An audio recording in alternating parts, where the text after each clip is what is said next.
क्या हम वाकई बंदर थे? अक्सर सुना जाता है कि इंसान बंदरों की ही अगली कड़ी है, लेकिन ये आधा सच है। विज्ञान कहता है कि हम बंदरों से विकसित नहीं हुए। ये सवाल कुछ वैसा ही है जैसे पहले मुर्गी आई या अंडा। इंसान के वजूद की कहानी समझने के लिए हमें आज के सुख सुविधाओं वाले जीवन को पीछे छोड़कर उस दौर में जाना होगा जहां समय की कोई गिनती नहीं थी।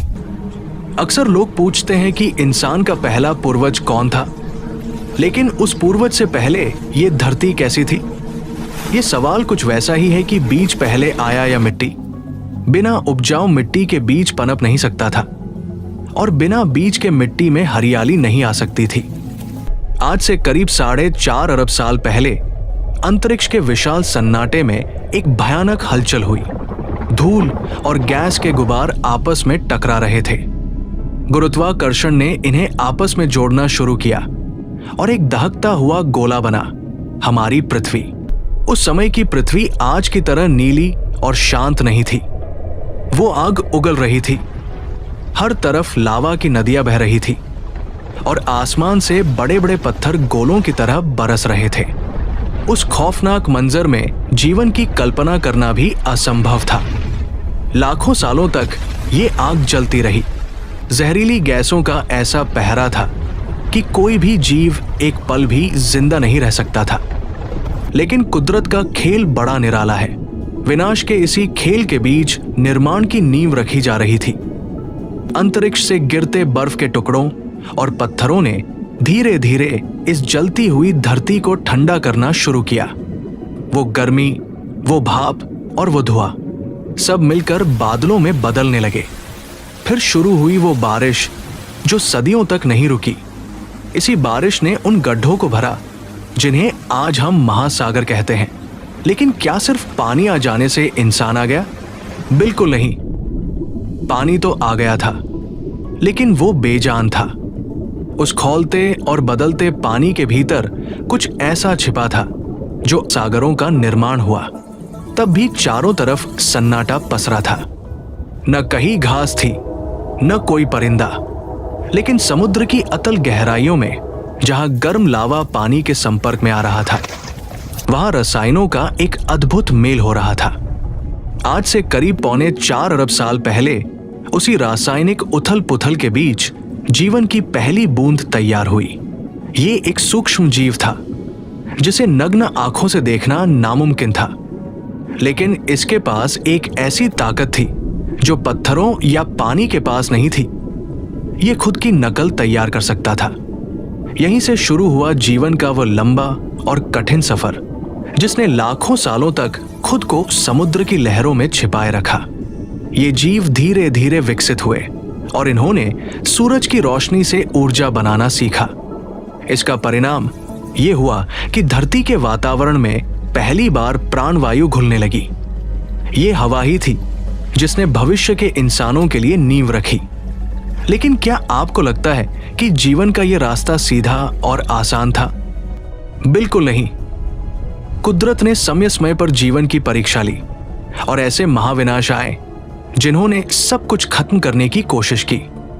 इतिहास गवाह है कि धरती कई बार पूरी तरह से जम गई। मीलों मोटी बर्फ की चादर ने जीवन का गला घोंटने की कोशिश की, लेकिन उन सूक्ष्म जीवों ने हार नहीं मानी। वे समुद्र की गहराई में गर्म दरारों के पास छिपे रहे और जैसे ही बर्फ पिघली, वे फिर से बाहर निकले। वे अब पहले से ज्यादा मजबूत थे। धीरे धीरे ये जीव एक कोशिकीय से बहुकोशिकीय बने। छोटे कीड़ों जैसे जीवों ने जन्म लिया, फिर मछलियां आई, और फिर एक ऐसा समय आया जब जीवन ने पानी की सीमा को लांघकर सूखी जमीन पर कदम रखने का साहस किया। आज से करीब 36 करोड़ साल पहले कुछ साहसी मछलियों ने अपने पंखों का इस्तेमाल पैरों की तरह करना शुरू किया। वे कीचड़ और सूखी जमीन पर रेंगने लगी। यहीं से जलथल चरों और फिर रेंगने वाले जीवों का युग शुरू हुआ। लेकिन सबसे बड़ा मोड़ अभी बाकी था। करीब 25 करोड़ साल पहले एक ऐसा ज्वालामुखी विस्फोट हुआ जिसने धरती के 90% जीवों को मिटा दिया।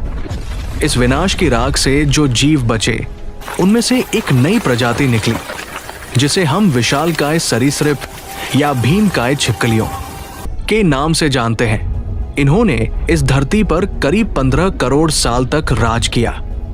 वे इतने विशाल और ताकतवर थे कि उनके सामने किसी और प्रजाति का पनपना नामुमकिन था। लेकिन जैसा कि आपने पहले सुना, एक विशाल उल्कापिंड ने उनकी सल्तनत को राख में बदल दिया।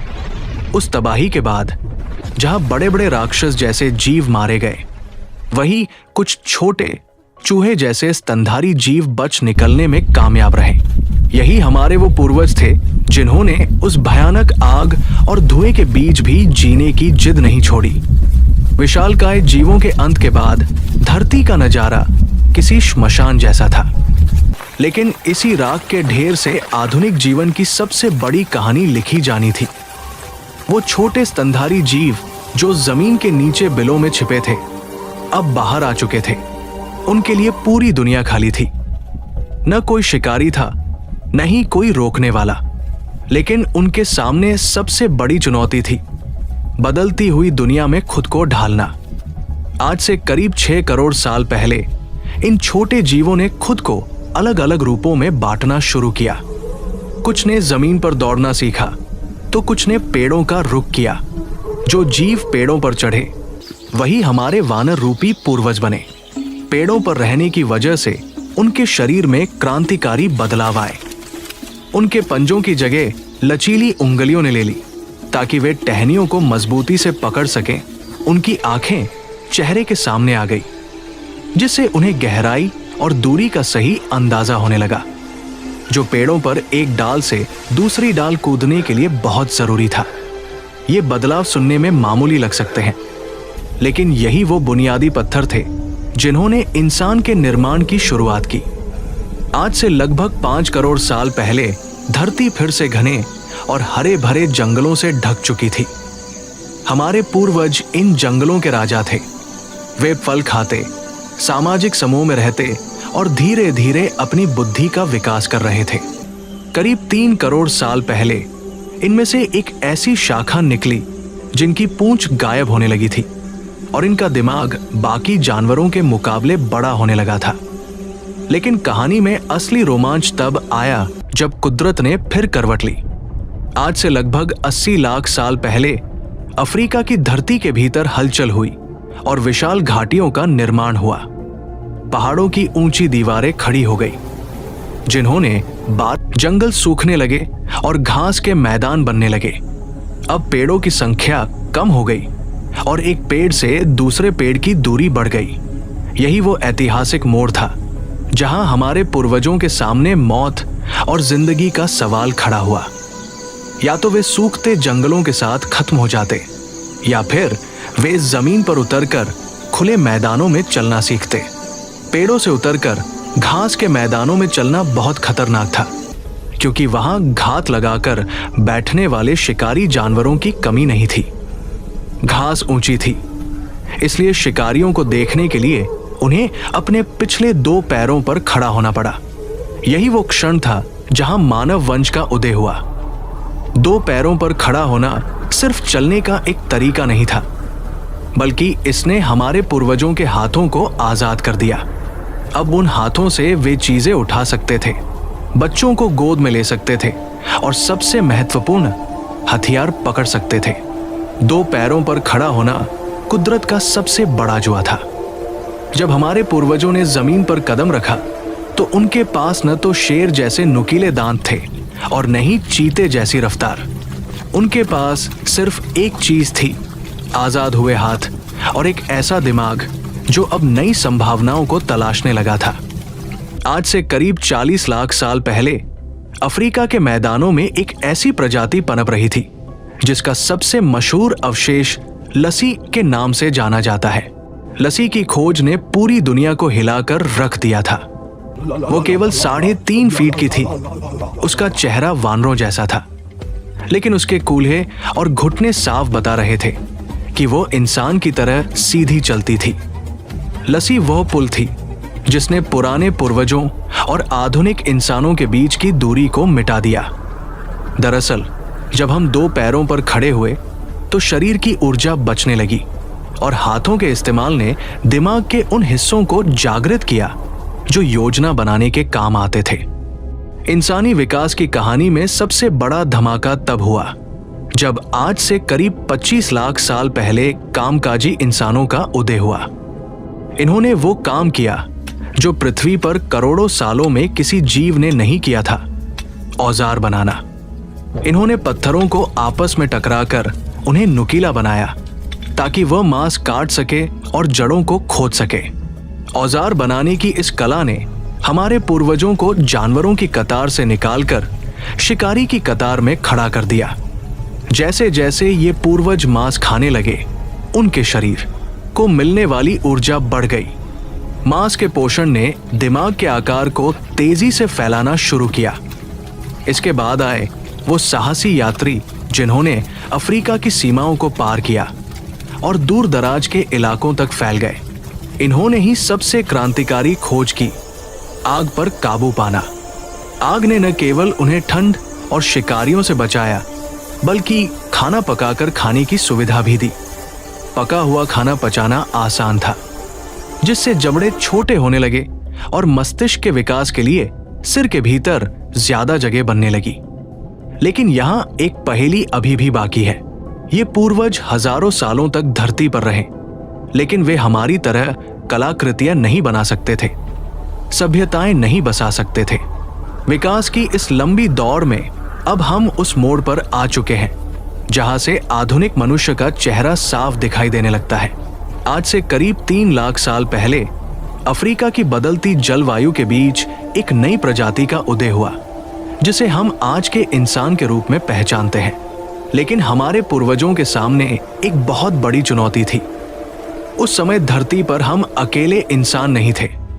दूसरे इलाकों में बहुत ही ताकतवर और भारी शरीर वाले इंसान रहते थे, जो हमसे कहीं ज्यादा बलवान थे। तो फिर सवाल ये उठता है कि कमजोर शरीर वाले हमारे पूर्वजों ने पूरी दुनिया पर कब्जा कैसे कर लिया? इसका जवाब उनकी शारीरिक ताकत में नहीं, बल्कि उनकी कल्पना शक्ति और भाषा में छिपा था। करीब 70,000 साल पहले हमारे पूर्वजों के दिमाग में एक बड़ी क्रांति हुई। उन्होंने न केवल आवाजें निकालना सीखा, बल्कि उन आवाजों को अर्थ देना भी सीख लिया।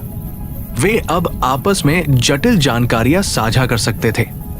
यही वो समय था जब इंसान ने पहली बार कहानियां बुनी, विश्वास पैदा किए और गुफाओं की दीवारों पर चित्रकारी की, जहां दूसरे जानवर सिर्फ अपनी आंखों के सामने की दुनिया को देख सकते थे। वही हमारे पूर्वजों ने भविष्य की योजना बनाना सीख लिया था। इसी आपसी तालमेल की वजह से वे हजारों की संख्या में एकजुट होकर रहने लगे। आज से करीब 12,000 साल पहले जब आखिरी बर्फानी दौर खत्म हुआ, तो इंसान ने एक और बड़ा कदम उठाया। उन्होंने शिकार छोड़कर जमीन को जोतना और बीज बोना सीखा। खेती ने इंसान को एक जगह रुकने पर मजबूर कर दिया। अब उन्हें रोज खाने की तलाश में भटकना नहीं पड़ता था। बस्तियां बनी, बस्तियों से गांव बने।